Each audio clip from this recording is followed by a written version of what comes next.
بسم اللہ الرحمن الرحیم۔ حضرت سلیمان اور ملکہ بلقیس کی لازوال کہانی کے ذریعے ایک مسحور کن سفر کا آغاز کرے۔ الہی اسرار، معجزات اور اسباق کو کھولی جو تاریخ سے آج ہمارے دلوں میں گونجتے ہیں۔ مذہبی روایات میں حضرت سلیمان علیہ السلام اور ملکہ بلقیس کا قصہ دلچسپ، حیرت انگیز اور مافوق الفطرت ہے۔ اسلامی روایت کی تواریخ میں جھانکتے ہوئے ایک ایسی کہانی دریافت ہوگی جو الہی علم کی طاقت، قدرت کے عجائبات اور انبیاء کے ساتھ ہونے والے خوفناک معجزات کو واضح کرتی ہے۔ حضرت سلیمان علیہ السلام نہ صرف ایک عظیم بادشاہ تھے بلکہ اللہ کے برگزیدہ رسول بھی تھے۔ اسے بہت سے معجزات سے نوازا گیا، جانوروں کے ساتھ بات چیت کرنے کی صلاحیت، جنوں کو کنٹرول کرنا اور ہوا کو حکم دینا۔ لیکن ان خاص تحفوں میں وہ علم بھی تھا جو خدا نے اسے عطا کیا تھا، ایک ایسا علم جس نے اسے اپنے ارد گرد کی دنیا کو ان طریقوں سے سمجھنے اور اس میں ہیرا پھیری کرنے کی اجازت دی جو عام آدمیوں کے لیے ناقابل فہم تھی۔ ایک دن جب سلیمان نے اپنے پرندوں کے اجتماع کا جائزہ لیا تو اس نے ہوپو پرندے کی عدم موجودگی کو دیکھا۔ اس کی گمشدگی سے پریشان ہو کر اس نے سنگین نتائج کی دھمکی دی اگر پرندے کے پاس اس کی عدم موجودگی کی کوئی معقول وجہ نہیں ہے۔ واپسی پر ہوپو نے سلیمان کو ایک دور دراز ملک کے بارے میں بتایا جس پر شیبا کی ملکہ بلقیس کی حکومت تھی، جہاں لوگ ایک حقیقی خدا کے بجائے سورج کی پرستش کرتے تھے۔ پرندے نے شیبا کی عظیم دولت اور شان و شوکت کو مزید بیان کیا، خاص طور پر اس کی ملکہ کے شاندار تخت کو نمایاں کیا۔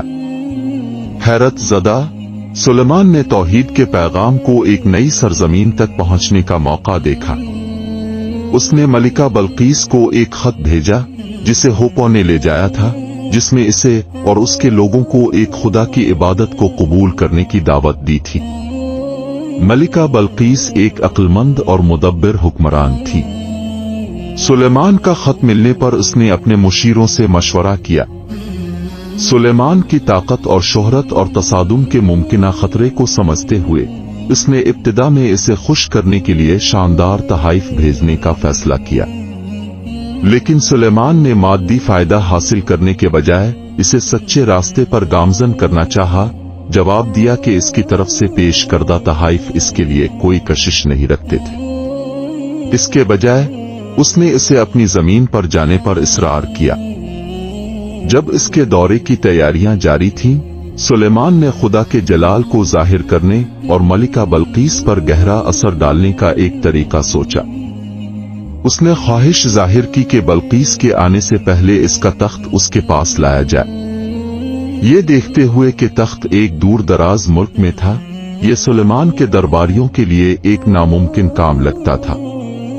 لیکن اس کے ایک جن نے اپنی طاقت پر بھروسہ کیا، دعویٰ کیا کہ وہ دن ختم ہونے سے پہلے تخت لا سکتا ہے۔ تاہم یہ صحیفوں کا علم رکھنے والا آدمی تھا۔ کچھ روایات اس کی شناخت آصف بن برخا کے نام سے کرتی ہیں، جس نے کہا کہ وہ اسے پلک جھپکتے ہی لا سکتا، اور وعدے کے مطابق الہی علم کا استعمال کرتے ہوئے اس نے معجزانہ طور پر تخت کو سلیمان کے دربار میں پہنچا دیا۔ ملکہ بلقیس کا امتحان لینے کے لیے سلیمان نے تخت کو تھوڑا سا تبدیل کرنے کا حکم دیا۔ جب وہ پہنچی تو اپنا تخت دیکھ کر حیران رہ گئی۔ جب ان سے پوچھا گیا کہ کیا یہ اس کے تخت سے مشابہت رکھتا ہے تو اس نے جواب دیا، یہ ایسا ہی ہے جیسے یہ ایک جیسا ہو۔ یہ واقعہ حضرت سلیمان علیہ السلام کے پیغمبرانہ قد کا مظہر تھا اور خدا کی طرف سے انہیں عطا کردہ الہی علم تھا۔ سلیمان نے ایک اور امتحان تیار کیا۔ اس نے صاف شیشے کا فرش بنانے کا حکم دیا جس کے نیچے سے پانی کی ندی بہتی تھی، جس سے پانی پر چلنے کا وہم تھا۔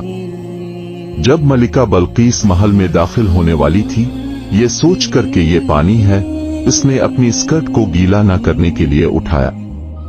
تب ہی سلیمان نے اس وہم کی وضاحت کی اور اسے اپنے دربار کی عظمت اور خدا کی عظمت کے آثار کا احساس ہوا۔ ملکہ بلقیس نے جو نشانیاں دیکھی ان سے دل کی گہرائیوں سے متاثر ہو کر